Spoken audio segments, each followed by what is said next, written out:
नमस्कार फ्रेंड्स, मेरा नाम बबलू वर्मा, पेपर हैकर में आपका स्वागत है। जो आज हम देखने वाले हैं जो हमारा हो जाता है प्रैक्टिस सेट नंबर 31। ठीक है, इससे पहले मैंने 30 प्रैक्टिस सेट आपको डाल रखे हैं, नहीं देखे हैं डिस्क्रिप्शन में लिंक दे रखा है प्लेलिस्ट का, वहाँ पे जाके आराम से वॉच कर सकते हैं। ठीक है, और बात करते हैं एक महत्वपूर्ण सूचना। अगर किसी को राम सिंह यादव की जो प्रैक्टिस सेट 50 प्रैक्टिस सेट वाली बुक आती है, ठीक है, अगर वह किसी को खरीदना है तो वह खरीद सकते हैं ओनली 25 रुपये में। ठीक है, अगर आप उसे बुक स्टोर से खरीदोगे तो आपके लिए कम से कम 125 पे करना पड़ेगा। ठीक है, और यही बात करते हैं राम सिंह यादव को एक बुक आती है, ठीक है, आर्मी जीडी के लिए। अगर वह आपको खरीदना है तो वो भी ओनली 25 रुपये, दोनों के दोनों बुकों का कॉम्बो आपके लिए 50 रुपये का हो जाता है। ठीक है, बहुत ही महत्वपूर्ण सूचना हो जाती है। ठीक है, अगर आप इसे खरीदोगे बुक स्टोर से तो आपको 250 रुपये पे करना पड़ेगा, मगर यहाँ पर आपके ओनली सिर्फ 50 रुपये में दोनों की दोनों बुकें यहाँ पर दी जा रही हैं। ठीक है, तो बढ़ते हैं क्वेश्चनों की ओर। अगर बात करते हैं यहाँ पर 100 मार्क्स का होता है, 1 घंटे का आपका समय होता है, और सामान्य ज्ञान से 15 क्वेश्चन देखने को मिलते हैं। ये 4 भागों में डिवाइड होता है सामान्य ज्ञान से। फिर आपके साइंस के 15 क्वेश्चन होते हैं, मैथ के 15 क्वेश्चन होते हैं, 5 क्वेश्चन होते हैं रीजनिंग के। ठीक है भाई, तो भाई स्टार्ट करते हैं फटाफट। क्वेश्चन नंबर 1 को देखिए, क्वेश्चन नंबर 1 का आंसर हमारा कौन सा रहने वाला है। ठीक है, अगर हम बात करते हैं क्वेश्चन नंबर 1 की, यहाँ कह रखा है कि 1965 के युद्ध के दौरान भारत के प्रधानमंत्री कौन थे। तो ये सारे के सारे युद्ध जो हमारे हुए थे, ठीक है, 4 युद्ध हुए थे, उनके सारे के सारे हमें प्रधानमंत्री याद होना चाहिए। पहला हुआ था 62 में, फिर 65 में, फिर 71 में, फिर हुआ था आपके 99 में। 1962, 1962, 1965, 1971, 1999 ये युद्ध हुआ था। पहला हुआ था चीन और भारत के बीच, ठीक है, फिर हुआ था पाकिस्तान और भारत के बीच, फिर हुआ था पाकिस्तान, ठीक है, और भारत के बीच, फिर हुआ था तुम्हारा कारगिल वाला। ठीक है, फिर हुआ था कारगिल वाला, ये भी आपका हो जाता है पाकिस्तान और भारत के बीच। अगर बात करते हैं चीन के समय, चीन के समय हमारे जब 1962 वाला युद्ध हुआ था तो उस समय प्रधानमंत्री कौन थे, वो हो जाते हैं जवाहरलाल नेहरू जी। ठीक है, 1965 की बात करते हैं तो उस समय कौन थे, वो हमारे हो जाते हैं भारत के जो प्रधानमंत्री थे वो शास्त्री जी हो जाते हैं। तो यहाँ पर तो शास्त्री जी हो जाएगा, 1965 का मुझे रखा है शास्त्री जी। और 1971 की बात करते हैं तो यहाँ पर जो हो जाती है इंदिरा गांधी हो जाती हैं। ठीक है, और यही बात करें हम कि कारगिल का युद्ध हुआ था तो उस समय अटल बिहारी वाजपेयी प्रधानमंत्री थे। ठीक है, तो सारे के सारे में याद होना चाहिए कि 1962 में कौन थे, नेहरू जी। 1965 में हो जाते हैं लाल बहादुर शास्त्री। 1971 में आपके हो जाते हैं इंदिरा गांधी जी हो जाती हैं।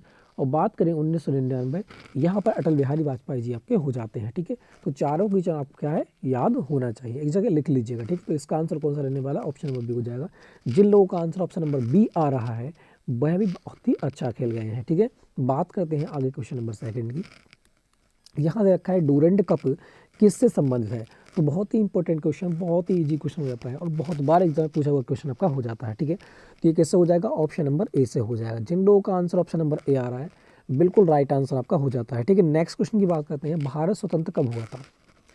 भारत स्वतंत्र कब हुआ था, 15 अगस्त 1947 में क्या हुआ था, हमारा भारत आज़ाद हुआ था। तो बिल्कुल ऑप्शन नंबर कौन सा हो जाएगा, ए हो जाएगा। जिन लोगों का आंसर ऑप्शन नंबर ए आ रहा है बहुत ही अच्छा आंसर हो जाता है। नेक्स्ट क्वेश्चन की बात करते हैं। नेक्स्ट क्वेश्चन यहाँ पर देखिएगा, कह रहा है पुलित्जर पुरस्कार संबंधित है। जो पुलित्जर पुरस्कार है वह किससे संबंधित है, ये आपसे पूछ रखा है। तो बिल्कुल जिन लोगों का आंसर ऑप्शन नंबर बी आ रहा है बिल्कुल राइट आंसर हो जाता है, ये पत्रकारिता से संबंधित हो जाता है। ठीक है, अगर बात करते हैं 2020 के 3 लोगों को पुलित्जर पुरस्कार दिया गया था। किन किन को, ये याद होना चाहिए आपको। ठीक है, एक दिया गया था डायर सिंह, इन्हें लिख लेना, पूछ सकता है। ठीक है, ये एक तो गया था डायर सिंह जी के लिए। ठीक है, उसके बात करते हैं ये मुख्तार खान। ठीक है, दूसरे हो जाते हैं आपके मुख्तार खान हो जाते हैं। ठीक है, तीसरे की बात करते हैं ये हो जाते हैं तुम्हारे चन्नी आनंद थे। ठीक है, चन्नी आनंद, ये सबको आपको क्या है, याद रखना है। ठीक है, तीनों की तीनों इनको 2020 के क्या दिए गए हैं, ये आपके लिए पुलित्जर पुरस्कार दिए गए हैं। पहले डायर सिंह जी के लिए, फिर मुख्तार खान को, फिर चुन्नी गोस्वामी को। ठीक है, चुन्नी आनंद जी को, गोस्वामी नहीं है, चुन्नी आनंद जी है। ठीक है, तो ये तीनों की तीनों को याद रखना है क्योंकि 2020 से पूछ रखा है पुलित्जर पुरस्कार, तो इनके बारे में पूछ सकता है 2020 में किसे दिए गए थे। तो ये आपको याद होना चाहिए तीनों की तीनों। ठीक है, आगे बढ़ते हैं, नेक्स्ट क्वेश्चन को देखो। नेक्स्ट क्वेश्चन की बात करते हैं। नेक्स्ट क्वेश्चन देखा क्वेश्चन नंबर 5, यहाँ देखा है 2022 का शीत ओलंपिक मेजबानी का आयोजन करने वाला देश कौन सा है, ये आपसे पूछ रखा है। तो बताइएगा यहाँ पर आंसर कौन सा बिल्कुल राइट हो जाएगा। ठीक है, बिल्कुल। अगर 2020 के ओलंपिक की बात करें, 2020 का ओलंपिक कहाँ हुआ था, तो आपके टोक्यो जापान में होने वाला था, मगर उसे पोस्टपोन कर दिया गया था। कहाँ पर, 2021 में होगा, ठीक है।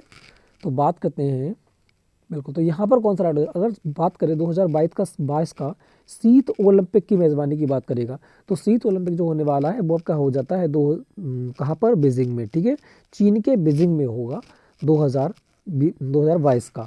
ही बात करें कि 2024 का, ठीक है, 4 साल बाद होता है तो 2026 बढ़ेगा, 2026 का।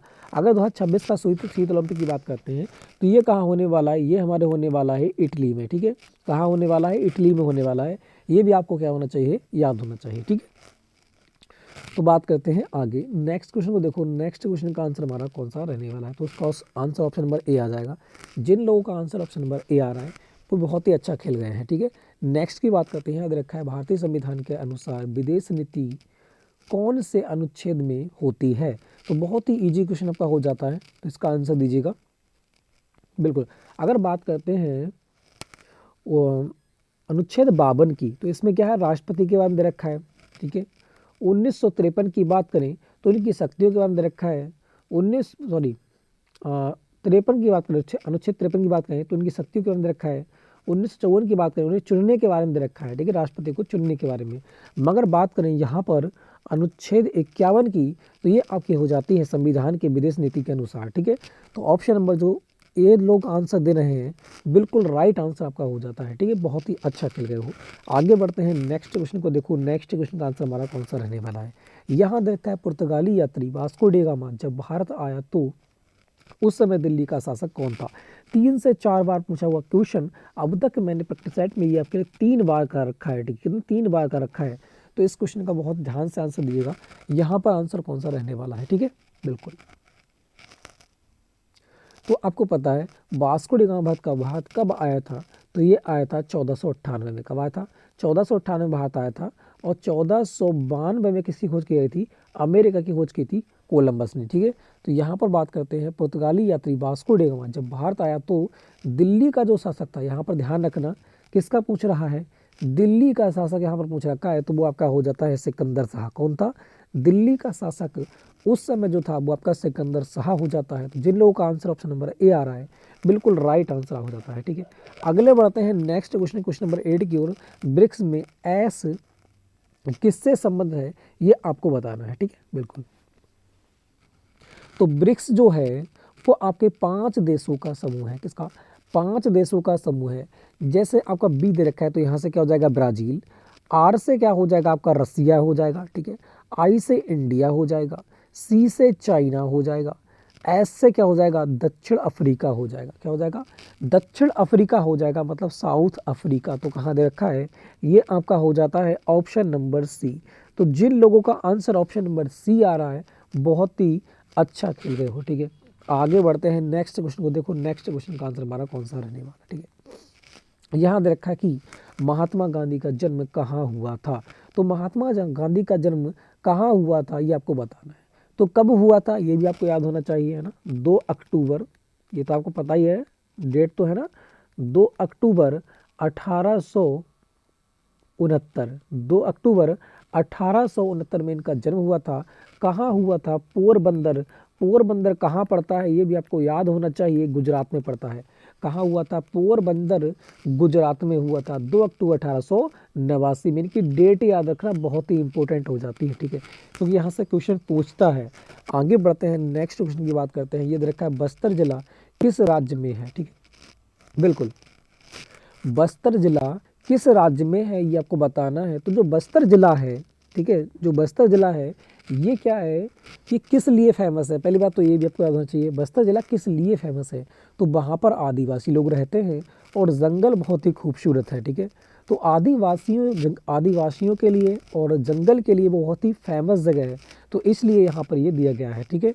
तो बस्तर जिला कहाँ पड़ता है, ये छत्तीसगढ़ में पड़ता है। कहाँ पर, छत्तीसगढ़ में एक जिला है बस्तर, वो बहुत ही खूबसूरत जंगल और आदिवासियों वाला जिला हो जाता है, ठीक है। तो ऑप्शन नंबर ए बिल्कुल यहाँ पर बिल्कुल राइट हो जाएगा। जिन लोगों का आंसर ऑप्शन नंबर ए आ रहा है वो भी अच्छा खेल गए हैं, ठीक है। तो आगे बढ़ते हैं, नेक्स्ट क्वेश्चन। यहाँ देखा है, प्रसिद्ध फुटबॉल खिलाड़ी पेले किस देश का था, ठीक है। तो बहुत ही इजी क्वेश्चन, ठीक है, और ये बार बार एग्जाम में पूछा हुआ क्वेश्चन है आपका, ठीक है।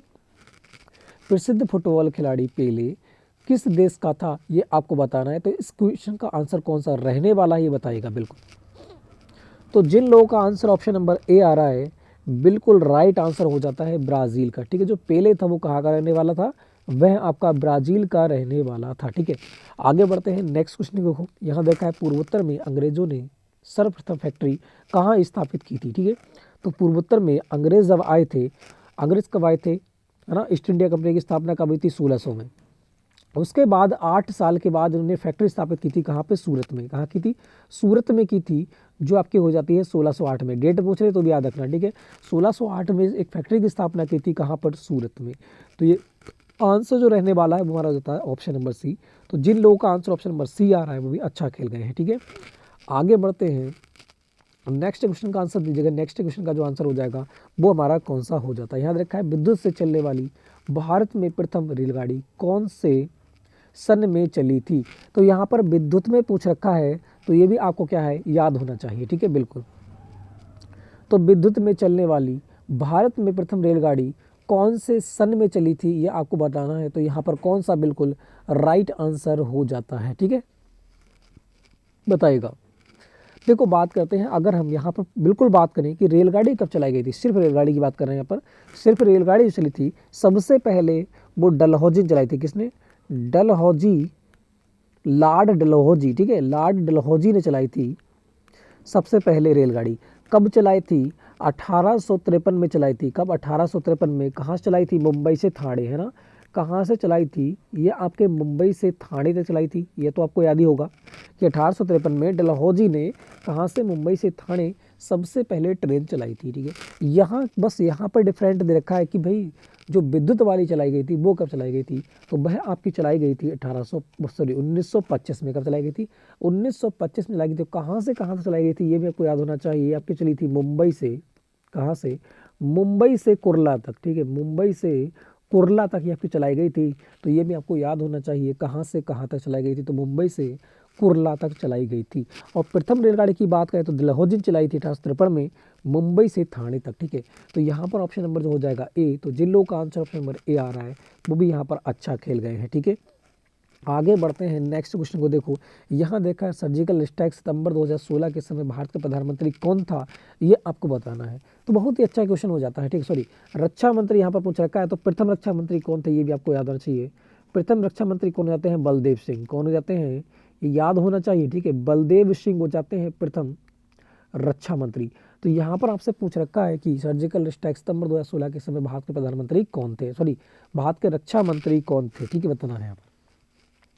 प्रथम रक्षा मंत्री हो जाते हैं बलदेव सिंह। तो बात करते हैं 2016 में, 2016 में हमारे कौन हो जाते हैं, मनोहर पारीकर जी हो जाते हैं। कौन हो जाते हैं भाई, मनोहर पारीकर जी आपके हो जाते हैं। तो यहाँ पर जो राइट हो जाएगा बिल्कुल। वर्तमान में कौन है, राजनाथ सिंह है, ठीक है। आगे बढ़ते हैं, नेक्स्ट क्वेश्चन देखो। यहाँ देखा है प्रथम विश्व युद्ध कब हुआ था, प्रथम विश्व युद्ध कब हुआ था। तो आपको डेट भी याद होना चाहिए, सारा की सारा मैंने बता रखा है।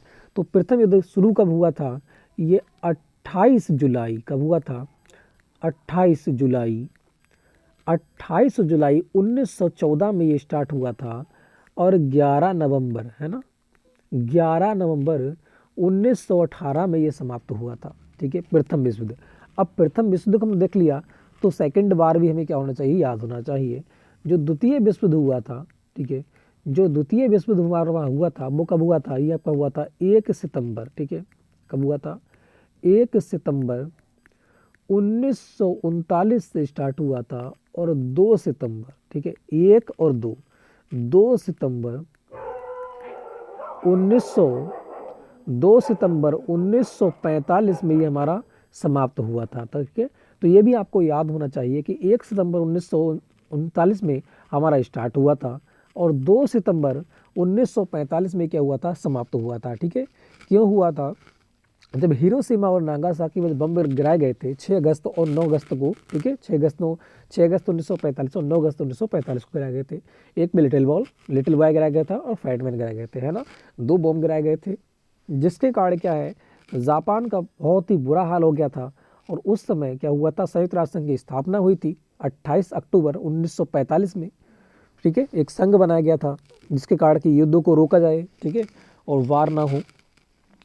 तो आगे बढ़ते हैं फिर, तो यहाँ पर कौन सा हो जाएगा, यहाँ पर आपका हो जाता है प्रथम विश्व युद्ध कब हुआ था, तो वह आपका हो जाता है 28 जुलाई 1914 में। तो जिन लोगों का आंसर ऑप्शन नंबर सी आ रहा है बिल्कुल राइट आंसर हो जाता है, ठीक है। नेक्स्ट बढ़ते हैं, नेक्स्ट क्वेश्चन को देखिएगा। अब यहाँ से हमारा साइंस का टॉपिक स्टार्ट हो जाता है, इससे 15 क्वेश्चन देखने को मिलेंगे आपके एग्जाम में, ठीक है। तो इस क्वेश्चन का आंसर दीजिएगा फटाफट, ठीक है। क्वेश्चन नंबर 16 की बात करते हैं। यहाँ दे रखा है हार्मोन्स का उपयोग किया जाता है। जो हार्मोन्स का उपयोग होता है वो किस में होता है, आपको बताना, ठीक है।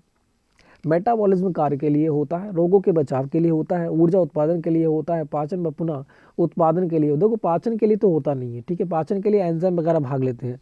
तो यही बात करते हैं ऊर्जा उत्पादन, बिल्कुल नहीं, ऊर्जा में आपके लिए मिलती है जो कार्बोहाइड्रेट वगैरह होते हैं, ठीक है, उनसे आपको ऊर्जा मिलती है। तो यही बात करते हैं रोगों से बचाने के लिए, बिल्कुल नहीं, रोगों से बचाता है वो हमारी जो रक्त में होती है, ठीक है, आरबीसी श्वेत रक्त कणिकाएं, वो हमारे रोगों से बचाती हैं। और जो HCl होता है, ठीक है, अदर वगैरह होते हैं, ये जो होते हैं खाने को क्या कहते हैं, खाने में जो जो होते हैं कीटाणु होते हैं, ठीक है, हमारा पित्त होता है वो समाप्त कर देते हैं। और वो कह रहा है हार्मोन्स का उपयोग किसमें होता है, तो आपका होता है किसमें, मेटाबॉलिज्म कार्य के लिए हो जाता है, ठीक है। तो ऑप्शन नंबर, जिन लोगों का आंसर ऑप्शन नंबर ए आ रहा है बिल्कुल राइट आंसर आपका हो जाता है, ठीक है। नेक्स्ट बढ़ते हैं, 17 का आंसर दीजिएगा। यहाँ दे रखा है तुम्हारा परमाणु का रासायनिक गुण किस पर निर्भर करता है, ठीक है। जो परमाणु का जो रासायनिक गुण होता है वो किस पर निर्भर करता है, ये आपको बताना है। बिल्कुल संयोजकता, परमाणु क्रमांक, परमाणु भार, इनमें से कोई नहीं। तो यहाँ पर बताना है कौन सा बिल्कुल राइट आंसर आपको हो जाता है। तो जिन लोगों का आंसर ऑप्शन नंबर बी आ रहा है बिल्कुल राइट आंसर हो जाता है, ठीक है। परमाणु का जो रासायनिक गुण होता है वह आपके परमाणु क्रमांक पर निर्भर करता है, ठीक है। आगे बढ़ते हैं, नेक्स्ट क्वेश्चन को देखिएगा। यहाँ देखा है डॉक्टर हरगोविंद खुराना को किस खेल के लिए नोबेल पुरस्कार से सम्मानित किया गया था, ठीक है। सुबह सुबह है तो थोड़ी सी अटपटी आवाज़ निकल रही है, ठीक है। तो बताना यहाँ पर कौन सा राइट हो जाएगा। डॉक्टर हरगोविंद खुराना को किस खेल के लिए नोबेल पुरस्कार दिया गया था, ये आपको बताना है, ठीक है। देखो अगर मैं बात करूँ नोबेल पुरस्कार कब दिए जाते हैं, तो इसकी डेट होती है जब मानव अधिकार दिवस मनाया जाता है 10 दिसंबर को। कब, 10 दिसंबर को, है ना, ध्यान होना चाहिए, ठीक है। 10 दिसंबर को, जब 10 दिसंबर को दिए गए थे, 10 दिसंबर को नोबेल पुरस्कार दिए जाते हैं। इसकी शुरुआत हुई थी 10 दिसंबर 1901 में क्या दिए गए थे, पहली बार नोबेल पुरस्कार दिया गया था, ठीक है। 10 दिसंबर 1901 से हमारा नोबेल पुरस्कार स्टार्ट हुआ था। ये भी आपको याद होना चाहिए कि नोबेल पुरस्कार कब स्टार्ट हुए थे, पूछ सकता है। तो 1901 में स्टार्ट हुए थे। कब दिए जाते हैं, तो भाई 10 दिसंबर को दिए जाते हैं, ठीक है। इंपॉर्टेंट है याद रखना। और पहले जो भारतीय थे कौन थे, सबसे पहले किस भारतीय को नोबेल पुरस्कार दिया गया था, तो वो आपके हो जाते हैं टैगोर जी, ठीक है। कौन आते हैं, रविंद्रनाथ टैगोर जी हो जाते हैं, ठीक है। किसके लिए दिया गया था, गीतांजलि के लिए। किसके लिए, गीतांजलि इनकी एक कृति हो जाती है, उसके लिए नोबेल पुरस्कार दिया गया था साहित्य के क्षेत्र में, ठीक है, गीतांजलि के लिए। और कब दिया गया था, तो 1913 में ने दिया गया था। कब दिया गया था, 1913 में दिया गया था। और बात करते हैं भौतिकी के क्षेत्र में, रमन जी हो जाते हैं, ठीक है। भौतिकी के क्षेत्र में CV रमन जी के कब मिला था, 1930 मिला था। कब मिला था, 1930 मिला था भौतिकी के क्षेत्र में। यही बात कर लें शांति के क्षेत्र में, ठीक है। शांति के क्षेत्र में सबसे पहले किसे मिला था, वो हो जाती है मदर टेरेसा जी। कौन आती हैं, मदर टेरेसा जी हो जाती हैं, जिनके लिए 1969 में दिया गया था नोबेल पुरस्कार, ठीक है। तो तीनों की तीनों याद होना चाहिए, बहुत बार एग्जाम में पूछ रखा है कि सबसे पहले किसे मिला था, तो रविन्द्रनाथ टैगोर को मिला था गीतांजलि के लिए 1913 में, ठीक है। यही बात करें कि भौतिकी को मिला था CV रमन के लिए भौतिकी के क्षेत्र में, तो वो मिला था 1930 में। और शांति के क्षेत्र की बात करते हैं टेरेसा जी को मिला था 1969 में, ठीक है, 1979 में। तो बहुत ही इंपॉर्टेंट हो जाते हैं, सारे के सारे लिख लीजिएगा, ठीक है, और याद भी करना है आपके लिए। तो यही बात करते हैं डॉक्टर हरगोविंद खुराना को किस खोज के लिए नोबेल पुरस्कार दिया गया था, तो वो आती है तुम्हारी अनुवांशिक कूट के लिए। तो जिन लोगों का आंसर ऑप्शन नंबर ए आ रहा है बहुत ही अच्छा खेल गए हैं, ठीक है। आगे बढ़ते हैं, नेक्स्ट क्वेश्चन को देखिएगा। नेक्स्ट क्वेश्चन का आंसर हमारा कौन सा हो जाएगा, निम्नलिखित में से कौन कीट उत्पाद नहीं है, आपको बताना है निम्नलिखित में से कौन कीट उत्पाद नहीं है। तो यहाँ पर जो आंसर रहने वाला है वो हमारा कौन सा हो जाएगा, ठीक है। तो बात करते हैं मोम जो होता है मधुमक्खी से होता है तो भी कीट है, शहद भी मधुमक्खी से होता है तो भी कीट है, रेशम में तो आप जानते ही हो, ठीक है, सेरीकल्चर जो होती है, रेशम की खेती होती है, तो वो भी क्या होती है, कीट से होती है। मगर बात करते हैं केसर जो है ये पौधे से उत्पन्न होती है, तो ये बिल्कुल गलत हो जाता है। ठीक है, तो ऑप्शन नंबर, जिन लोगों का आंसर ऑप्शन डी आ रहा है, बिल्कुल राइट आंसर आपका हो जाता है। ठीक है, आगे बढ़ते हैं, नेक्स्ट क्वेश्चन को देखिएगा कि समुद्र के पानी में क्षारीयता की मात्रा होती है।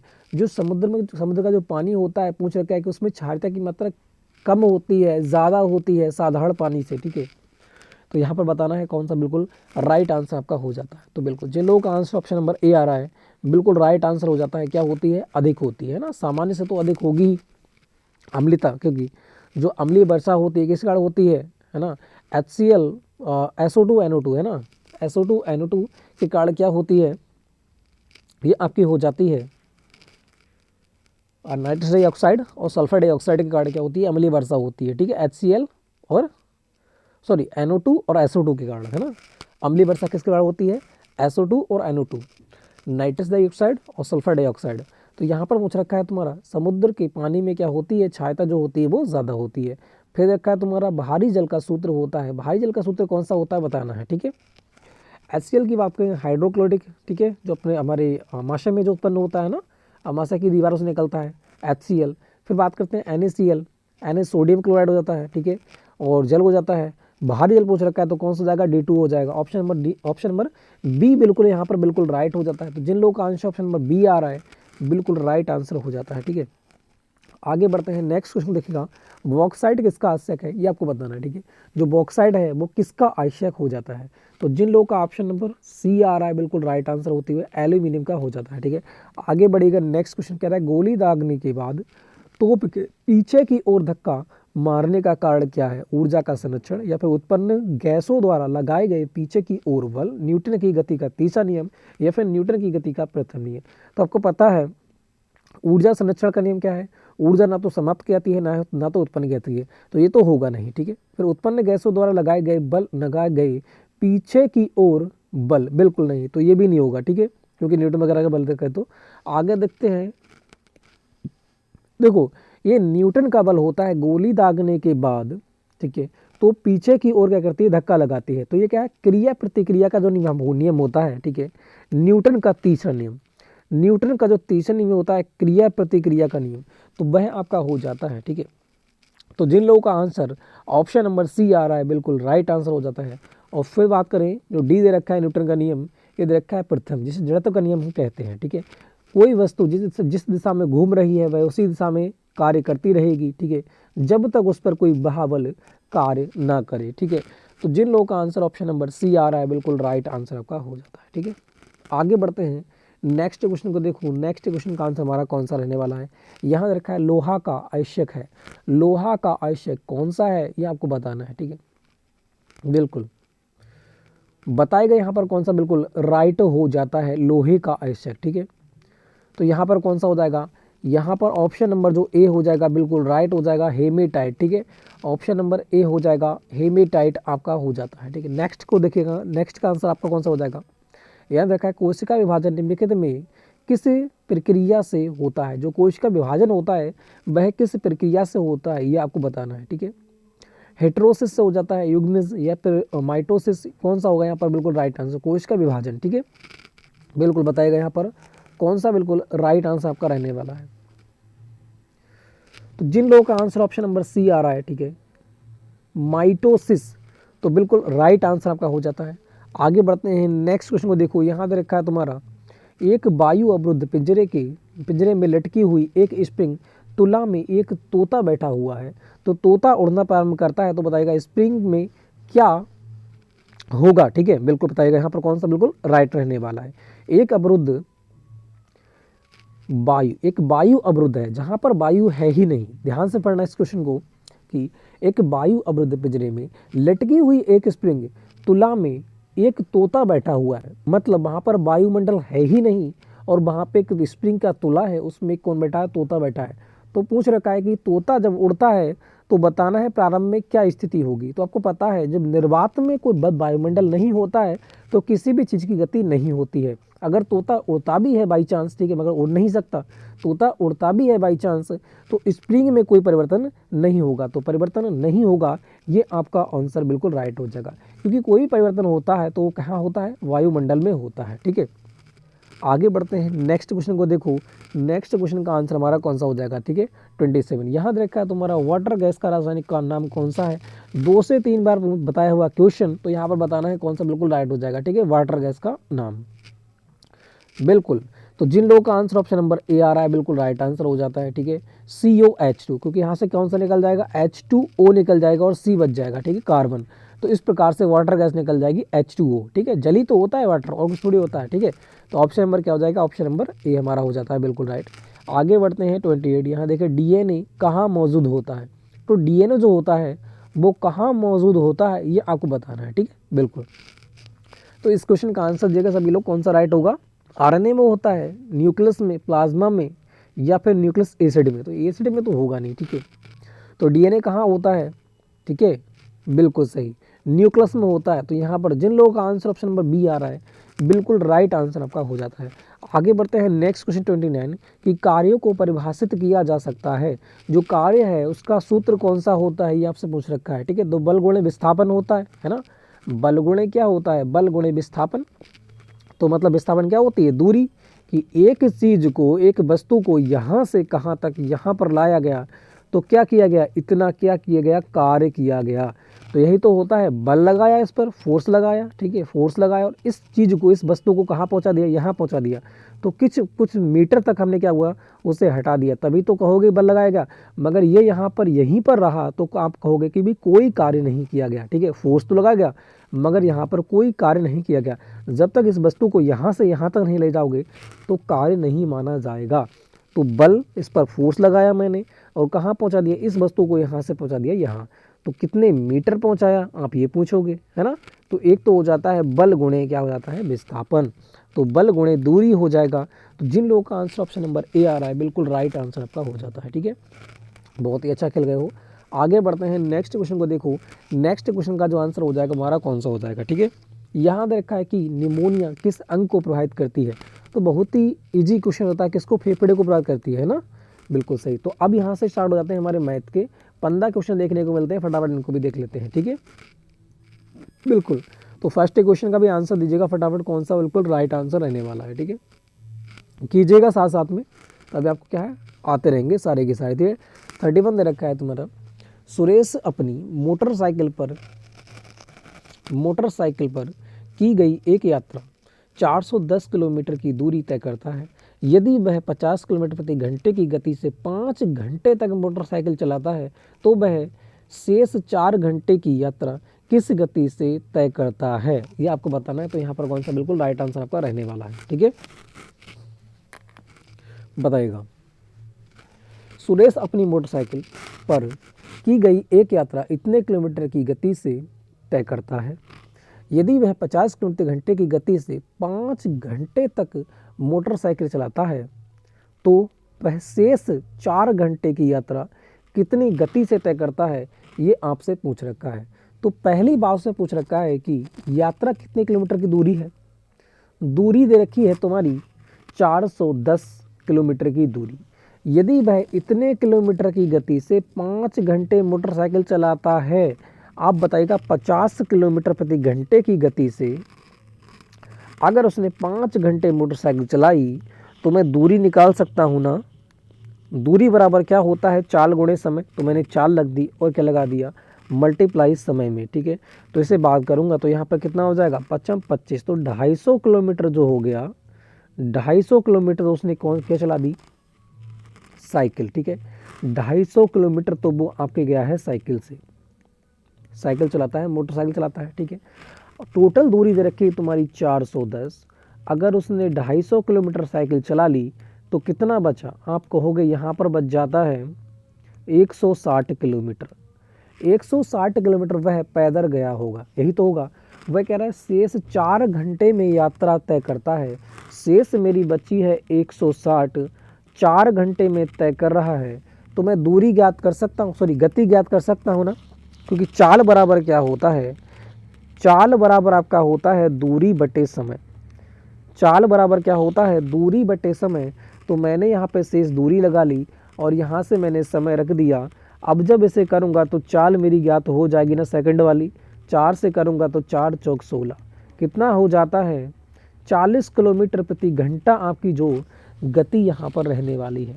तो यहाँ पर कौन सा बिल्कुल राइट आंसर आपका हो जाएगा? तो जिन लोगों का आंसर ऑप्शन नंबर बी आ रहा है वो भी बहुत ही अच्छा खेल गए हैं। ठीक है, आगे बढ़ते हैं नेक्स्ट क्वेश्चन को। देखो नेक्स्ट क्वेश्चन का आंसर हमारा कौन सा रहने वाला है। ठीक है, यहाँ देखा एक दुकानदार इतने रुपए प्रति किलोग्राम की दर से काजू बेचता है, इतने किलोग्राम की दर से काजू बेचता है और 8% हानि बहन करता है। जब उसने 1 पॉइंट इतने रुपए प्रति किलोग्राम के हिसाब से फैसला किया है तो इसका क्या परिणाम होगा, ये आपको यहाँ पर बताना है। ठीक है, तो इस क्वेश्चन में मुझे कुछ दिक्कत लग रही थी। ठीक है, इस क्वेश्चन में कुछ दिक्कत है, मैंने आज देखा। देखो यहाँ पर बात करते हैं पॉइंट लगा रखा है और यहाँ पर सिर्फ कॉमा लगा रखा है। ठीक है, तो उसमें कुछ डिफेक्ट है। मैंने बहुत कोशिश की इस क्वेश्चन को करने की, मगर ये क्वेश्चन नहीं हुआ। ठीक है, मगर मैं आपको क्या है ये कल देने वाला हूँ। ठीक है, यहाँ पर कल देने वाला हूँ। यहाँ पर कुछ डिजिट है, यहाँ पर कुछ चेंज दे रखी है, वो जिस चेंज की वजह से ये क्वेश्चन नहीं हो पा रहा है। ठीक है, क्योंकि पॉइंटों में दे रखा है, ऊपर पॉइंटों में नहीं है, तो इसको मैं करके देख लूँगा। ठीक है, क्योंकि थोड़ी देर पहले मैंने किया था, इसे मैं कल दूंगा आपके लिए। ठीक है, इसे आप कोशिश कीजिएगा, आगे देखिएगा। नेक्स्ट क्वेश्चन का जो आंसर हो जाएगा 33 का आंसर यहाँ पर कौन सा रहने वाला है। यहाँ देखा है यदि एक दुकानदार इतने रुपए में एक वस्तु बेचता है जो इतने रुपए के रूप में चिन्हित है तो वह कितने प्रतिशत छूट की पेशकश कर रहा है, ये आपको बताना। एक बार बताइएगा, अंकित मूल्य जो दे रखा है, ठीक है, जो आप जानते हो प्रोडक्ट कोई लेते हो तो उस पर अंकित मूल्य जो होता है वो समझ लेते हैं कि 1250 रुपये दे रखा है। उसने वह विक्रय मूल्य मतलब बेचा कितने में, 1500 रुपये में बेच दिया। तो बताना है यहाँ पर 1500 रुपये के रूप में चिन्हित करता है तो वस्तु बेचता है, सॉरी यहाँ पर उसने 1250 रुपये में बेचा है, मतलब विक्रय मूल्य दे रखा है, जो विक्रय मूल्य दे रखा है वो आपका हो जाता है 1250 रुपये, और उसका जो अंकित मूल्य हो जाता है, जो अंकित मूल्य होता है जो उस पर लिखा हुआ है वो आपका हो जाता है 1500 रुपये। तो बताना है उसने कितने परसेंट छूट दी। ठीक है, तो ये आपको बताना है। तो आप यहाँ बताइएगा, उसने 1500 रुपये अंकित किए और 1250 रुपये में बेच दिया तो छूट कितनी दी होगी, तो आप कहोगे यहाँ पर 0, 5 और 2, मतलब 250 रुपये की उसने क्या दी, छूट दी। 250 रुपये की छूट दी, और छूट हमेशा किस पे होती है, ज़्यादा रुपए पर होती है, मतलब अंकित मूल्य पर होती है। तो कितने पर, 1500 रुपये पर छूट दी होगी। और मल्टीप्लाई जब परसेंटेज में चेंज करोगे, परसेंटेज में पूछ रखा है, जब परसेंटेज में चेंज करेंगे तो क्या करेंगे, 100 से करेंगे भाई मल्टीप्लाई। ठीक है, अब मैं इसे करूँगा 0 से 0, 0 से 0, 15 से काटूंगा तो कितनी बार जाएगा, ये जाएगा 5 से काट लो। ठीक है, 5 3 15 और 5 25, यहाँ पर 50, 50 बटे कितना आ जाएगा 3। जब इसे काटेंगे तो इतना पता है मुझे पॉइंटों में आएगा, तो पॉइंटों में सिर्फ एक ही दे रखा है, तो ऑप्शन नंबर कौन सा हो जाएगा, ऑप्शन नंबर बी हो जाएगा। तो जिन लोगों का आंसर ऑप्शन नंबर बी आ रहा है बिल्कुल राइट आंसर हो जाता है। ठीक है, इतना हमें एग्जाम में नहीं करना है, हमें पता है कि पॉइंटों में आने वाला है, तो पॉइंटों में एक ही संख्या दे रखी है, तो बस बिना झिझके लगा देना है ऑप्शन पे। ठीक है, तो जिन लोगों का आंसर ऑप्शन नंबर बी आ रहा है बहुत ही अच्छा खेल गए हैं। ठीक है, आगे बढ़ते हैं नेक्स्ट क्वेश्चन को। देखो नेक्स्ट क्वेश्चन का आंसर हमारा कौन सा रहने वाला है, 34 का। यह देखा, परिमल ने 10 दिन में एक काम का 1/4 भाग पूरा कर लिया है। सलीम बचा हुआ काम 20 दिन में पूरा करता है, दोनों मिलकर यह काम कितने दिन में पूरा करेंगे, ये आपसे पूछ रखा है। तो बताइएगा इसका आंसर कौन सा बिल्कुल राइट आंसर आपका रहने वाला है। एक बात बताइएगा, एक काम है 1/4, ठीक है, एक काम है 1/4, टोटल काम नीचे वाला जो होती है वो वास्तविक संख्या होती है, मतलब वास्तविक काम हो गया अंतर। तो टोटल काम जो था 4 काम था, मगर उसने काम कितना किया, एक काम किया। एक काम करता है 10 दिन में। ठीक है, याद रखना।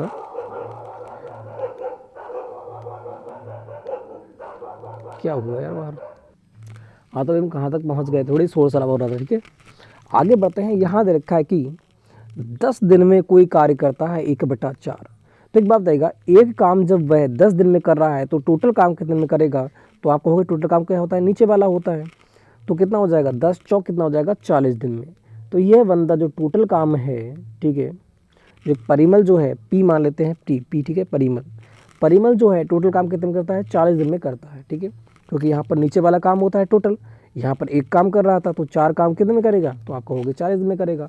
फिर रखा है दूसरा है आपका सलीम, सलीम कर लेते हैं एस से, ठीक है, एस से सलीम हो जाएगा बचा हुआ कार्य। अब जब 1/4 काम मतलब 4 में से एक काम किसने कर लिया, परिमल ने कर लिया, तो बचा कितना होगा, आपको हो गया 3/4 काम बचा होगा, है ना। तो जो 3/4 काम जो है वो कौन करता है, सलीम करता है। और सलीम कर कितने में कर रहा है, ये कर रहा है 20 दिन में, ठीक है, ये कितने में, 20 दिन में कर रहा है। तो अब बताना यहाँ पर कि दोनों मिलकर इस काम को कितने दिन में पूरा करेंगे, ठीक है। तो यहाँ पर बात करते हैं कि सलीम जो है 20 दिन में 3 भाग कर रहा है और टोटल भाग कितना है 4, तो कितना हो जाएगा ये आपको बताना है, ठीक है। तो 20 चौक कितना हो जाएगा 80, 80 बटा कितना हो जाएगा 3। अगर मैं 80 से 3 भाग दे दूंगा तो एक भाग मुझे ज्ञात हो जाएगा, है ना, बिल्कुल हो जाएगा ना। टोटल भाग की टोटल इतना में कर रहा है तो बिल्कुल सही, क्योंकि 3 भाग कर रहा है वो कितने 20 दिन में, तो 4 दिन में कितना करेगा ये निकालना है। तो मैं 20 से 4 की मल्टीप्लाई करूँगा, 20 चौक कितना हो जाएगा 80, 80 लिख लूँगा, ऊपर 4 से भाग दूंगा तो मुझे 4 जो इसका भाग होगा वही मुझे यहाँ पर प्राप्त हो जाएगा, ठीक है, बिल्कुल। अब बढ़ते हैं आगे। अब यहाँ पर जो है जो परिमल है वो कर रहा है 40 दिन में टोटल काम, और जो हमारा दे रखा है तुम्हारा सलीम, ठीक है, सलीम कर रहा है तुम्हारा कितना 80/3 दिन में। तो टोटल काम हमारा कितना बना, पहले ये निकाल लो, एलसीएम इसका कितना होगा। एलसीएम की बात करें 80 दोनों से कट जाएगा तो टोटल काम जो होगा वो कितना हो जाएगा 80 आपका हो जाता है, ठीक है। टोटल काम आपका कितना हो जाता है 80 आपका हो जाता है, ठीक है। यही बात करते हैं तो इसका क्या करें, काट के देख लो, ठीक है, एक दिन का काम निकाल लो। तो 40 80 काटेंगे कितनी बार, 2 बार जाएगा। इसको काटेंगे कितनी बार जाएगा, 1 बार जाएगा, मगर 3 से क्या हो जाएगी इसकी मल्टीप्लाई हो जाएगी, क्योंकि 1 बार जाएगा और 3 से क्या होगी इसकी मल्टीप्लाई होगी, तो कितना हो जाएगा 3 यहाँ पर हो जाएगा, ठीक है। बात करते हैं जो परिमल है वो एक दिन में कितने यूनिट काम करता है, 2 यूनिट। और यही बात करते हैं जो सलीम है वो एक दिन में कितना यूनिट काम करता है, 3 यूनिट काम करता है।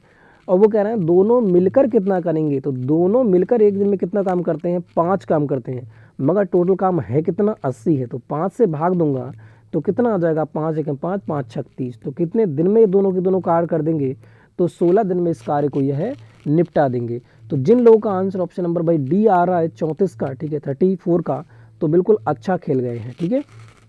ऑप्शन नंबर कौन सा हो जाएगा, ऑप्शन नंबर डी आपका हो जाता है। आगे बढ़ते हैं नेक्स्ट क्वेश्चन को, देखो नेक्स्ट क्वेश्चन का जो आंसर हो जाएगा वो हमारा कौन सा हो जाता है, ठीक है, बिल्कुल। इस क्वेश्चन को देखिएगा 35 का, यह देखा है कि वर्तमान में भाई और बहन की उम्र का योग 21 है। 5 साल पहले उनकी उम्र का गुणनफल जो था वो 28 था। उन भाई और बहन की उम्र आपको ज्ञात करना है, कौन सा हो जाएगा। तो पहली बात आप ऑप्शन से कीजिएगा, बहुत ही इजी आपका आंसर हो जाता है, ठीक है।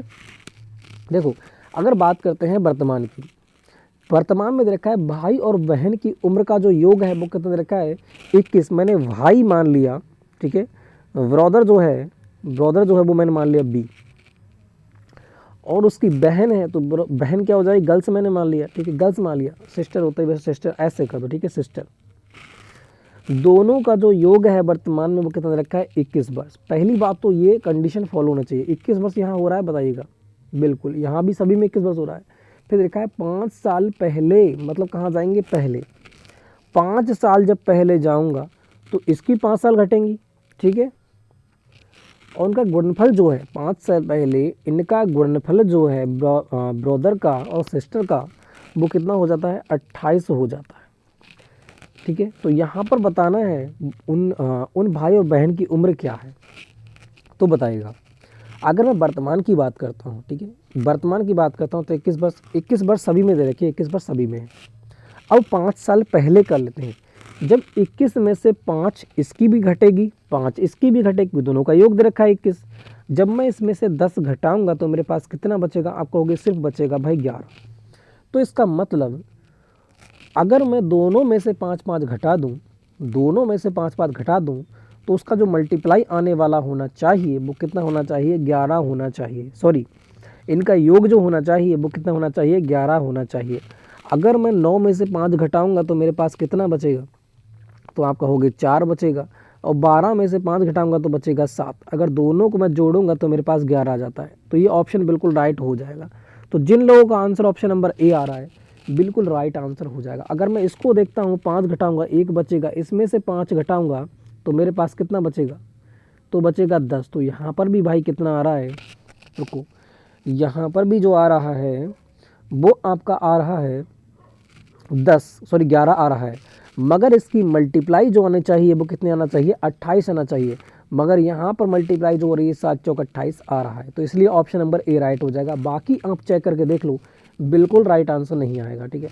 तो भाई क्या करना है, इन क्वेश्चनों पे हमें क्या करना है, सॉल्व नहीं करना है, इन क्वेश्चनों को एग्जाम में हमें सॉल्व नहीं करना है, ठीक है।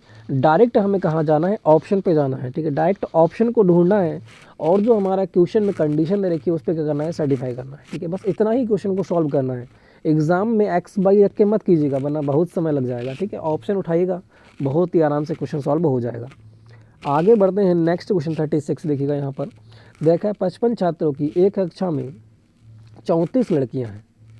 उन लड़कियों का जो औसत है वो 51 किलो है, औसत वजन, ठीक है, 51 किलो है, और पूर्ण कक्षा का जो औसत वजन है वो 55.5 kg है।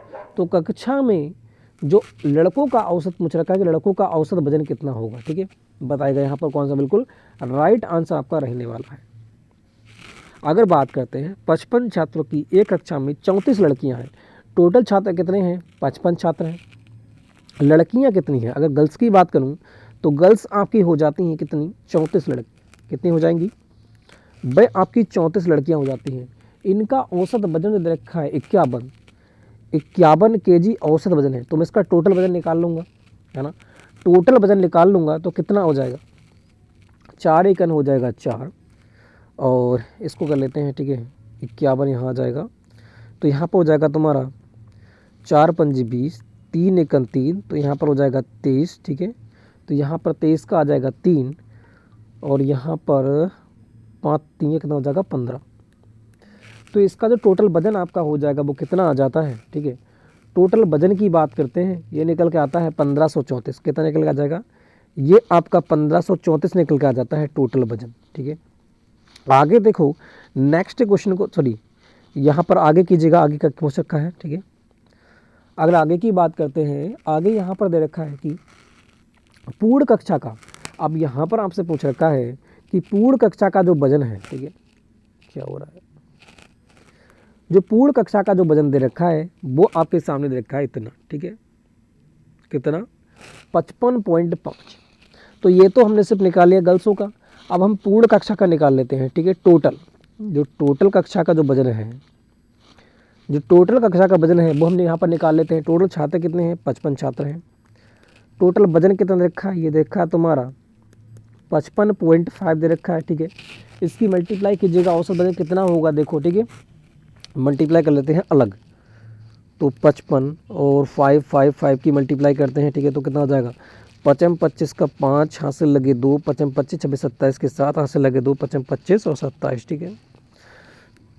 इसको भी कर लेते तो यहाँ पर भी यही आएगा 5 7 7 2, ठीक है।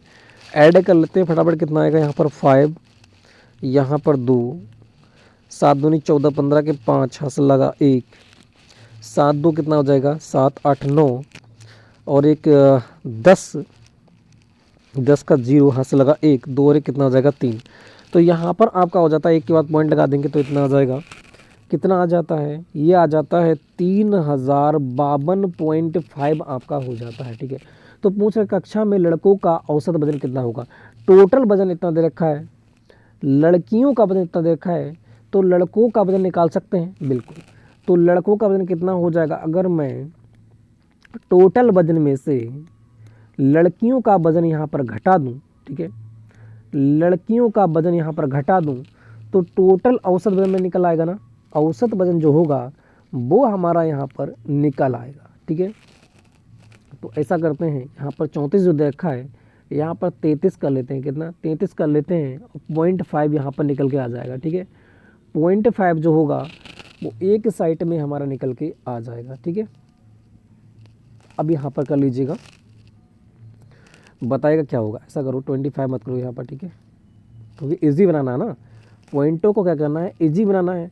तो ऐसा करो यहाँ पर आप बढ़ा लो, 30 कर लो, पॉइंट हटा दो, ठीक है, 30 कर लो, पॉइंट हटा दो, 0.5 मैंने क्या कर लिया, प्लस कर लिया, ठीक है। बाद में क्या करूँगा, इसे माइनस कर दूँगा आगे जाके, ठीक है। अब माइनस कर लेते हैं, यहाँ पर कितना बचेगा, अगर 13 में से 4 जाएगा तो मेरे पास कितना बचेगा 9, और यहाँ पर जो दे रखा है तुम्हारा 4 4 4 में से 3 जाएगा, 1 बचेगा। और यहाँ पर आपका हो जाता है 0 है, हाथ से ले लेंगे 10, 10 में से आपका 5 गया तो कितना बचा 5, यहाँ पर बचा आपका 2। ठीक है, तो ये आपका हो जाता है कितना 2519। मगर यहाँ पर हमने कुछ और भी लिया था, क्योंकि 0.5 ने बढ़ाया था, 0.5 में क्या करना पड़ेगा, कम करना पड़ेगा।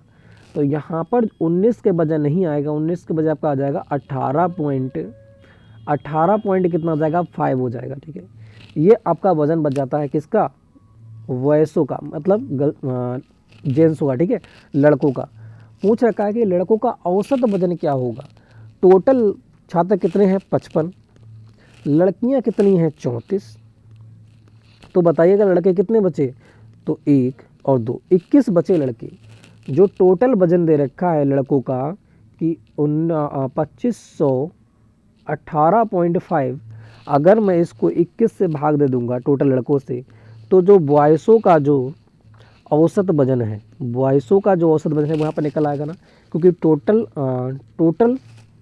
एक प्रकार से वजन है ना, सभी छात्रों का योग, वजनों का योग बटे छात्रों की संख्या। इससे जब डिवाइड करूँगा तभी मेरा क्या आएगा, औसत वजन निकल के आ जाएगा लड़कों का। अब मैं इसे सॉल्व करूँगा तो कैसे करेंगे देख लेते हैं। ठीक है, इसे काटिएगा फटाफट, इसका आंसर कौन सा होगा देखिएगा भाई। ठीक है,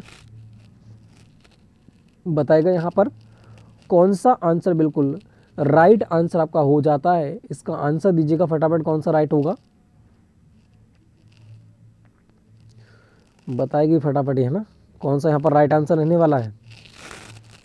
तो अब इसे काटें तो कितनी बार जाएगा, 11 से कटेगा नहीं, 21 से, 3 से कटेगा ना, बिल्कुल। देखो अगर पॉइंट हटाते हैं तो यहाँ पर क्या आ जाएगा, 10 नीचे आ जाएगा। 5 से पहले काट लेते हैं, 5 दूनी 10, 5 से काटिए कितनी बार जाएगा, 5 25 की 5, हासिल लगा 1, सॉरी 5 25 पूरा बार जाएगा 0, और 5 3 15, और 5 7 35। ठीक है, 3 से कटेगा 7 3 12 कटेगा, बिल्कुल कटेगा। ठीक है, 3 से काट, 3 से 21, 3 से काटते हैं तो ये आपका जाएगा 3 1 3, यहाँ बचा 2।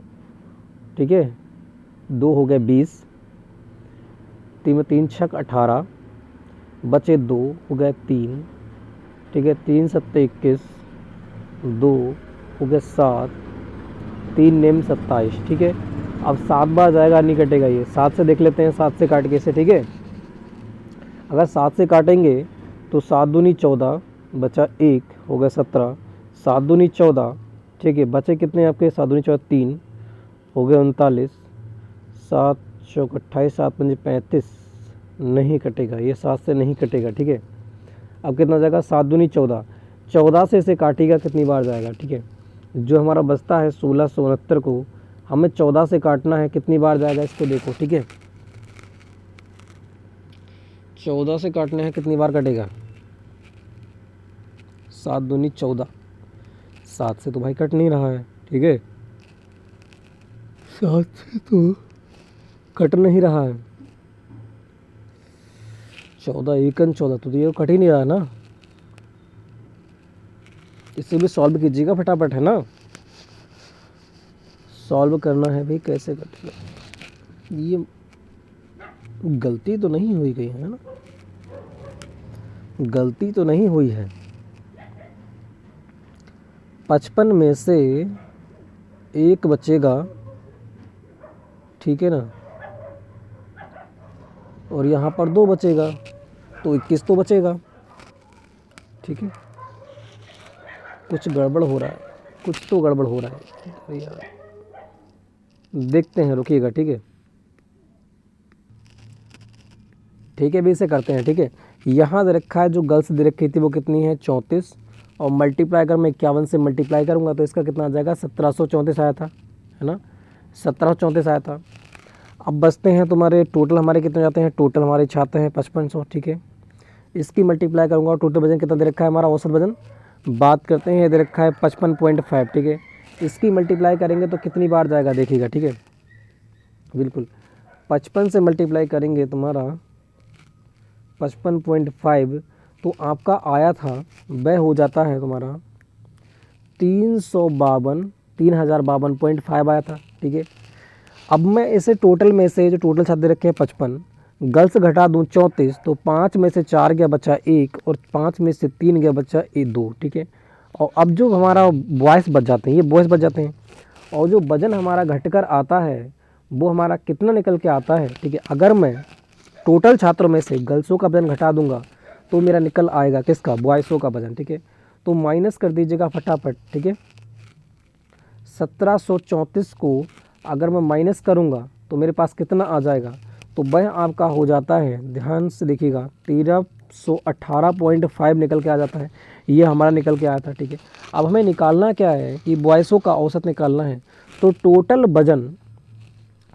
वजन बटे मैं क्या करूँगा, छात्रों की संख्या है ना, बॉयसों की संख्या, तो बॉयस संख्या थे 21 से अगर मैं डिवाइड करूँगा तो मेरे पास जो दे रखा है औसत वजन, लड़कों का औसत वजन, वह निकल के आ जाएगा।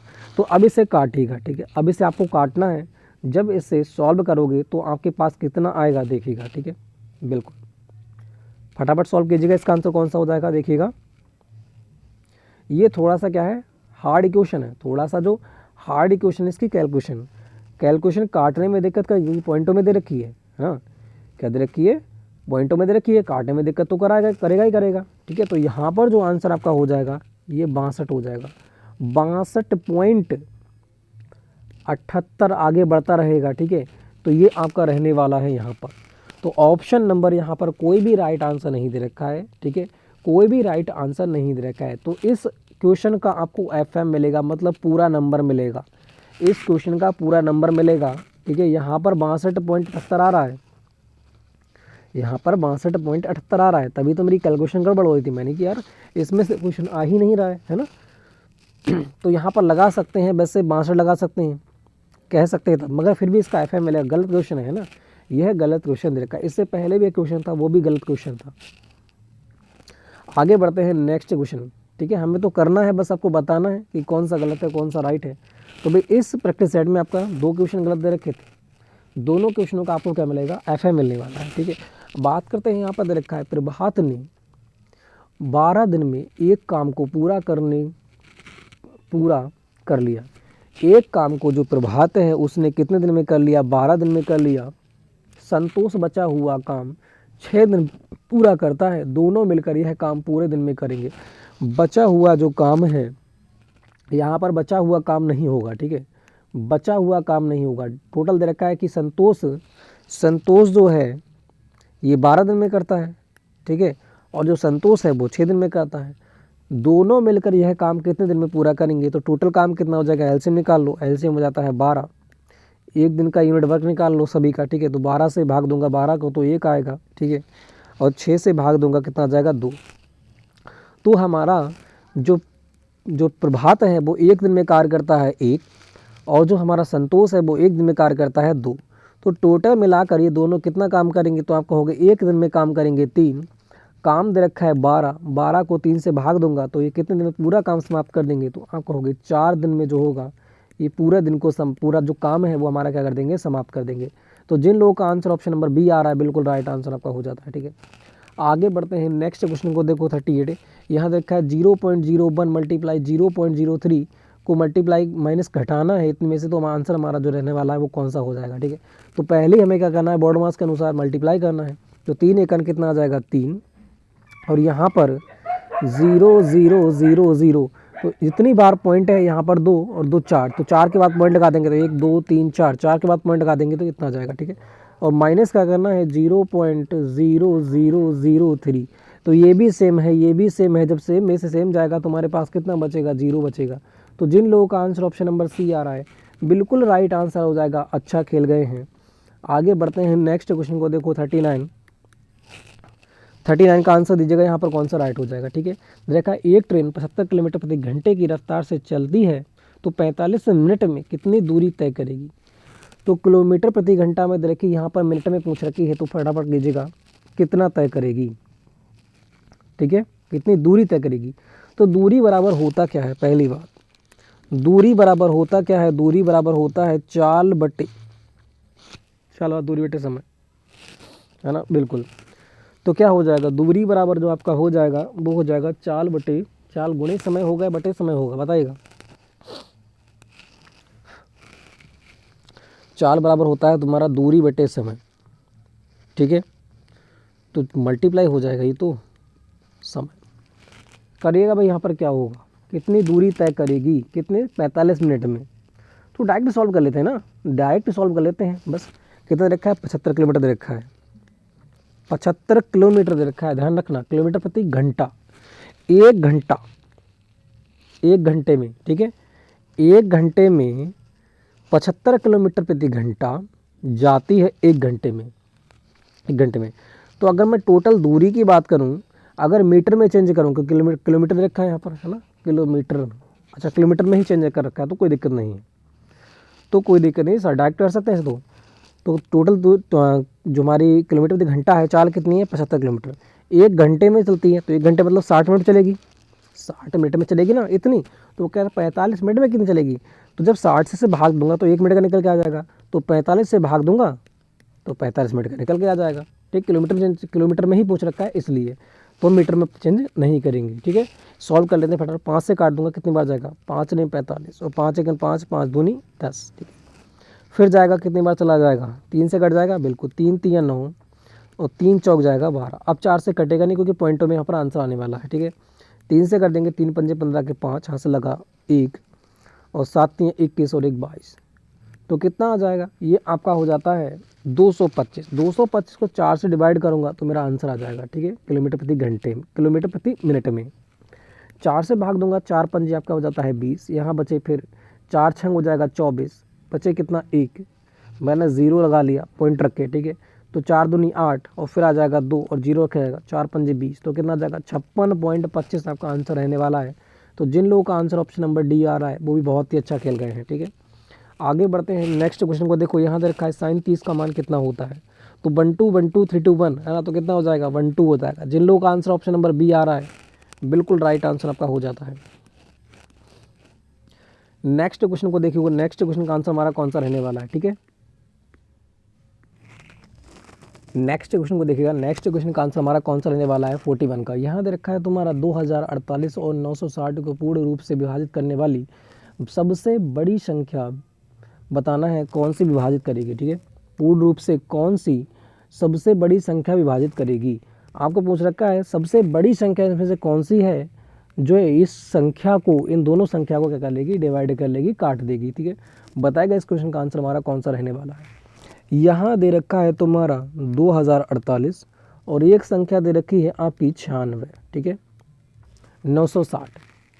तो अब बताना है सबसे बड़ी संख्या कौन सी है। पहली बात यह देखिएगा, सबसे बड़ी संख्या हो जाती है 68। सबसे बड़ी संख्या कौन सी है, यह आपकी हो जाती है 68। तो इसे डिवाइड कीजिएगा फटाफट, ठीक है, डिवाइड कीजिएगा 68 से, कटेगा या नहीं कटेगा। तो बात करते हैं 68 किसकी, मल्टीप्लाई होती है 68, है ना, 8 8 64 तो होती है, मगर 68 किसकी होती है बताइएगा फटाफट। 68 से कटेगा नहीं कटेगा, देख लेते हैं काट के, है ना, तो इसको देख लो, 68 से कटेगा नहीं कटेगा। तो बात करते हैं यहाँ कितनी बार जाएगा, 2 से कटेगा, ठीक है, 2 3 6, 2 चौक 8, यहाँ 2 से काटूंगा तो कितनी बार जाएगा, ये जाएगा 2 चौक 8, 2 8 16, फिर 2 से काट दो, 2 दूनी 4, 2 चौक 8, अगर 2 से काट दूंगा 2 1 2, 2 7 14, 17 से 24 नहीं कटेगा, 17 34 होता है, तो इससे तो कटेगा नहीं, तो ये तो फिर होगा नहीं, ठीक है, ये तो फिर होगा नहीं, पहली बात ये होगी, ये तो होगा नहीं है। नेक्स्ट बड़ी संख्या कौन सी है, तो 64 हो जाएगी। तो इसे 2 भागों में डिवाइड कर लेते हैं, 8 8 64। अगर यह दोनों संख्याएं 8 से कट जाएंगी तो ये संख्या इससे डिवाइड हो जाएगी। 8 से कटेगा नहीं कटेगा, 8 1 8 16 कट जाएगा, इसका मतलब ये तो कट जाएगा, इसको भी चेक कर लेते हैं, ठीक है। तो 8 दूनी 16 बचे 4, हो गए 44, ठीक है, 8 3 8 32, 8 पंजे 40, 8 पंजे कितना हो जाएगा 40, तो बचे 4 हो गए 48, और 8 छंग कितना हो जाएगा 48, बिल्कुल ये भी संख्या इससे कट जाती है। तो आंसर हमारा जो हो जाएगा ऑप्शन नंबर ए हो जाएगा। जिन लोगों का आंसर ऑप्शन नंबर ए आ गया है बहुत ही अच्छा खेल गए हैं, ठीक है। आगे बढ़ते हैं नेक्स्ट क्वेश्चन को, देखो नेक्स्ट क्वेश्चन का आंसर हमारा कौन सा रहने वाला, चतुर्भुज के चारों कोनों का जोड़ जो होता है वो कितना होता है, चतुर्भुज होता है, इसके चारों कोणों का योग पूछ रखा है कि चारों कोणों का योग कितना होगा। तो पता है चतुर्भुज के आमने सामने की जो भुजाएं होती हैं, वो आमने सामने के जो कोण होते हैं उनका योग कितना होता है, 180 होता है। और ये भी कितने हो जाएंगे, तो ये भी 180 हो जाएंगे। अगर चारों कोणों की बात करूंगा तो कितना हो जाएगा, आप कहोगे 360 अंश हो जाएगा। तो जिन लोगों का आंसर ऑप्शन नंबर सी आ रहा है, बहुत ही अच्छा यहाँ पर खेल गए हैं। ठीक है, आगे बढ़िएगा। नेक्स्ट क्वेश्चन का जो आंसर हो जाएगा वो हमारा कौन सा हो जाएगा, यहाँ देखा यदि एक संख्या को उसके वर्ग से घटाया जाए तो 20 शेष बचता है, संख्या ज्ञात करना है।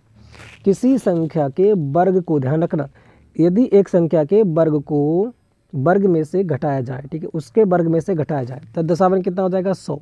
100 में से 10 घटाऊंगा मेरे पास कितना आ जाएगा, 90। कितना आ जाएगा, 90। वो कह रहा है 20 शेष बचेगा, तो ये तो हो नहीं रहा है, तो ये तो होगा नहीं, पहली बात। दूसरे को करेंगे, 20 20 में कितना हो जाएगा, 400। अगर 400 में से मैं 20 घटाऊंगा तो मेरे पास तो बहुत ही बचेगा, 380 बचेगा। तो ये तो 20 शेष आ नहीं रहा है, तो ये भी कैंसिल। ठीक है, पचम कितना हो जाएगा, 25। 25 में से 5 जाएगा, मेरे पास कितना बचेगा, 20। तो बिल्कुल 20 शेष यहाँ पर बच रहा है। तो जिन लोगों का आंसर ऑप्शन नंबर सी आ रहा है, बिल्कुल राइट आंसर। ऐसे क्वेश्चन क्या करते हैं, ऑप्शन से ही सॉल्व होते हैं। ठीक है, आगे बढ़ते हैं नेक्स्ट क्वेश्चन को। देखो नेक्स्ट क्वेश्चन का आंसर हमारा कौन सा हो जाएगा, 44। ठीक है, 44 को देखिएगा, यहाँ पर कौन सा बिल्कुल राइट आंसर आपका रहने वाला है। यहाँ दे रखा है इतने इतने का मान क्या होगा। तो आपको पता है ये किसका फार्मूला, अगर फार्मूला याद होगा तो आराम से कर दोगे। ठीक है, यह जो फार्मूला है अगर आपको याद होगा तो आराम से कर दोगे। तो आपको पता है फार्मूला किसका होता है, ए की क्यू प्लस बी के क्यू का होता है ना। ए की क्यू प्लस वी के क्यू का फार्मूला होता है। तो यहाँ पर ऑप्शन नंबर जो हो जाएगा ए, बिल्कुल राइट आंसर हो जाएगा। जिन लोगों का आंसर ऑप्शन नंबर ए आ रहा है, बहुत ही अच्छा आंसर हो जाता है। याद रखा, यदि बाई की घात 10 और बाई की घात 5 और बाई की घात के और बाई की घात 2 के, तो पूछ रखा है के का मान क्या होगा। एक बार बताएगा, नीचे की संख्या तो सेम है, ये करड़ी का सब करड़ी का सूत्र रखा है आपको। ठीक है, करड़ी का जो क्वेश्चन दे रखा है, नीचे की कोई संख्या सेम होती है तो उसका कोई मतलब नहीं होता है। और ऊपर की पता है जब ये मल्टीप्लाई में होती हैं तो क्या हो जाती हैं, ऐड हो जाती हैं। तो एक तो हो जाएगा 10 + 5 और एक हो जाएगा k + 2y, यही तो हो जाएगा। अब मैं यहाँ से सॉल्व करूँ 2k, सॉरी यहाँ पर कितना हो जाएगा, बाई नहीं होगा, 2k हो जाएगा।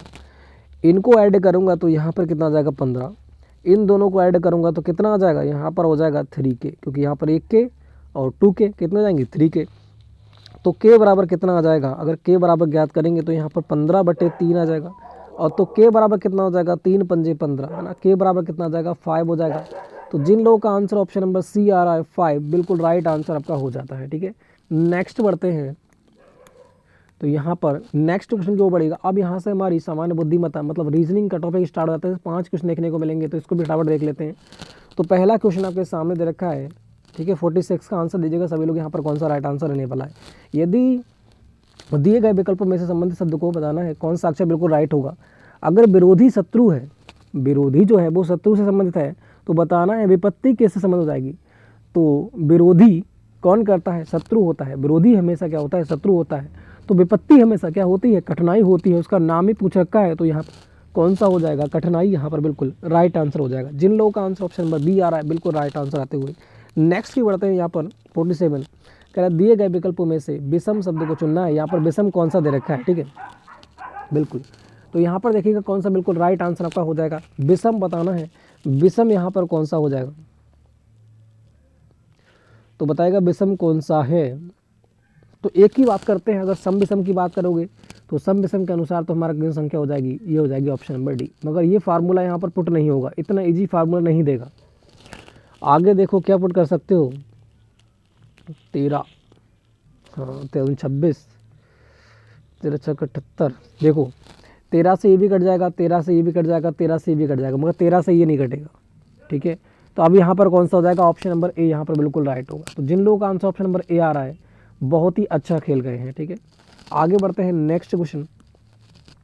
नेक्स्ट क्वेश्चन को देखो, नेक्स्ट क्वेश्चन का आंसर हमारा कौन सा हो जाएगा, 48 दे रखा है तुम्हारा। एक अनुक्रम दे रखा है तुम्हारा, सीरीज के क्वेश्चन है, ठीक है, सीरीज का क्वेश्चन है। इस क्वेश्चन का आंसर दीजिएगा फटाफट। इस क्वेश्चन का आंसर हमारा कौन सा हो जाएगा, ठीक है, सीरीज का क्वेश्चन दे रखा है, फटाफट कीजिएगा।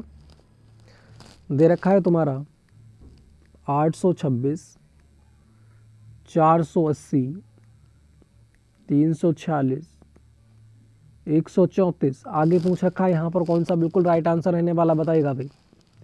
ठीक है, यहाँ पर कौन सा आंसर रहने वाला है यह आपको बताना है। तो बताएगा यहाँ पर कौन सा बिल्कुल राइट आंसर आपका हो जाता है। ठीक है, बताएगा। तो यहाँ पर हो क्या रहा है, पहली बात तो ये देखो, यहाँ पर जो है वो हो क्या रहा है, मल्टीप्लाई हो रहा है क्या, 4 चौक 16, मल्टीप्लाई तो हो नहीं रहा है। एडिशन हो रहा है क्या, एडिशन देखो, एडिशन एडिशन 6 की 6, 6 4 12, बिल्कुल एडिशन हो रहा है। देखो यहाँ पर इसको ऐड कर रहा हूँ तो कौन सा ऐड हो रहा है, ये वाला आ रहा है। ठीक है, तो मैं इसको ऐड करूँगा तो मेरे पास क्या आना चाहिए, ये आना चाहिए, सीधी बात। तो मैं क्या करूँगा, इसमें से इसको घटा दूंगा तो मेरे पास निकल के आ जाएगा।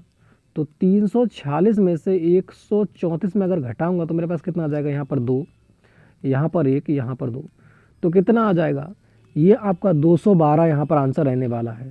ठीक है, सॉरी 212 कैसे होगा ना, एडिशन कर रहे हैं ना, नहीं नहीं नहीं नहीं 212 एडिशन ही हो रहा है, बाकी तो कुछ हो नहीं रहा है। देखो इसको और इसको ऐड किया तो मेरे पास 4 और 6 10, 10 का 0, 4 3 7 और 1 8, एडिशन हो रहा है। इसको ऐड कर रहा हूँ इन दोनों को तो मेरे पास ये निकल के आ रहा है, एडिशन ही हो रहा है। ठीक है, तो भाई एडिशन ही होगा। ठीक है, 212 ही निकल के आएगा आंसर। तो जिन लोगों का आंसर ऑप्शन नंबर ए आ रहा है, बिल्कुल राइट आंसर आ रहा है, बोलो क्या क्या है, अच्छा खेल गए यहाँ पर। ठीक है, आगे बढ़ते हैं, नेक्स्ट क्वेश्चन को देखो। नेक्स्ट क्वेश्चन का आंसर हमारा कौन सा हो जाएगा, 49 देखा है। यदि इतने को इतना कहा जाए, इतने को इतना कहा जाए तो इतने का क्या कहा जाएगा।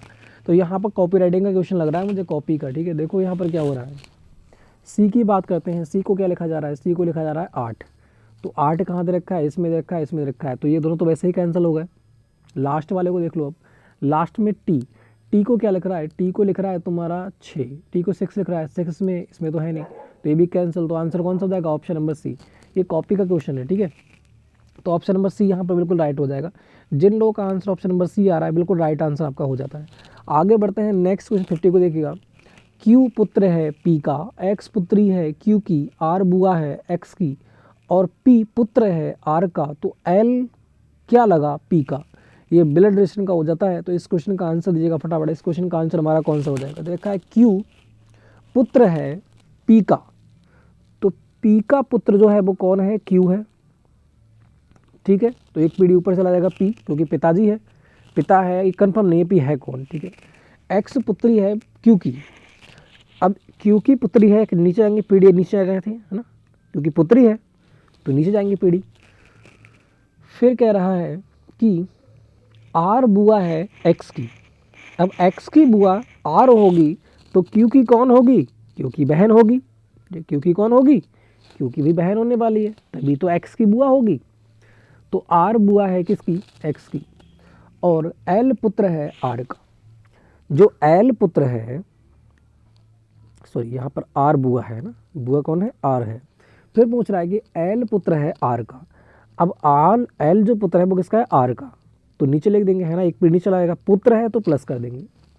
फिर पूछ रखा है तो एल क्या लगा पी का, जो एल है वो क्या लगा है पी का, मतलब ये कौन है एल पी का, बताइएगा। तो इस क्वेश्चन का आंसर हमारा कौन सा हो जाएगा, दोहिया पुत्र, दोहिती पुत्र, द्योती पुत्र, देखो दोहिती पुत्र, पुत्री या फिर भतीजा। अगर बात कर दे पी पूछता तो लगता है इसका नाना, कौन लगता, नाना। तो अब पूछ रखा है यह कौन लगेगा उसका, तो बताएगा दोहिता पुत्र लगेगा, यहाँ पे दोहिती पुत्र लगेगा, तो दोहिती लगेगा या फिर दोहिता पुत्र लगेगा, तो बताएगा इसका आंसर कौन सा, बिल्कुल राइट आंसर आपका रहने वाला है। इस क्वेश्चन का आंसर आपका कौन सा रहने वाला है, तो फटाफट इस क्वेश्चन का आंसर दीजिएगा। भतीजी तो होगा नहीं, पहली बात ये, ना तो पुत्री लगेगा, इन दोनों में से एक लगेगा। तो इसका भी कमेंट बॉक्स में आंसर देना है, ठीक है, जो कि आपको क्या हो, याद हो जाए कि दोहिता पुत्र कैसे कहते हैं और दोहिती पुत्र कैसे कहते हैं। इसका कमेंट बॉक्स में आंसर देना है। पूरा मैंने यहाँ पर डायग्राम बना के दिखा दिया है आपको, इसमें से ही आंसर ढूंढना है, बताना है आपको। क्या एक बार इसे सर्च करोगे तो आपको याद हो जाएगा, ठीक है। अगर मैं बताऊँगा तो भी याद तो होगा नहीं, भूल जाओगे, खुद निकालोगे गूगल से सर्च करके कहीं से भी निकालना, ठीक है, इसे निकालो और फटाफट इसे आंसर दो। तो यहाँ पर हमारे 50 क्वेश्चन कंप्लीट हो जाते हैं, ठीक है। जिस क्वेश्चन में कोई डिफेक्ट हो, कोई प्रॉब्लम लगी हो तो कमेंट बॉक्स में लिख देना, ठीक है। वैसे तो आपको सारे के सारे बिल्कुल राइट समझा रखे हैं और बिल्कुल राइट हैं, ठीक है। आपके सामने क्वेश्चन भी दे रखे हैं। तो फ्रेंड्स, वीडियो अच्छी लगे तो लाइक कीजिएगा, शेयर कीजिएगा, चैनल को क्या करना है, सब्सक्राइब करना है और वीडियो को लाइक कर देना है, ठीक है। सीधी बात तो रही है। और फ्रेंड्स एक बात, अगर किसी भाई को बुक चाहिए, ठीक है, जो हमारी राम सिंह यादव वाली बुक होती है 50 प्रैक्टिस सेट वाली, अगर चाहिए तो ओनली 25 रुपये में हमारे यहाँ से खरीद सकते हैं। डिस्क्रिप्शन में लिंक दे रखा है, ठीक है। अगर आपको राम सिंह यादव वाली बुक चाहिए तो वो भी ओनली आपको 25 रुपये में दी जा रही है। डिस्क्रिप्शन में लिंक दे रखा है। दोनों बुकों का कॉम्बो जो हो जाता है ओनली 50 रुपये में हो जाता है, ठीक है। दोनों बुकें हमारे यहाँ से ओनली 50 रुपये में आप खरीद सकते हैं। तो फ्रेंड्स, जय हिंद, जय भारत।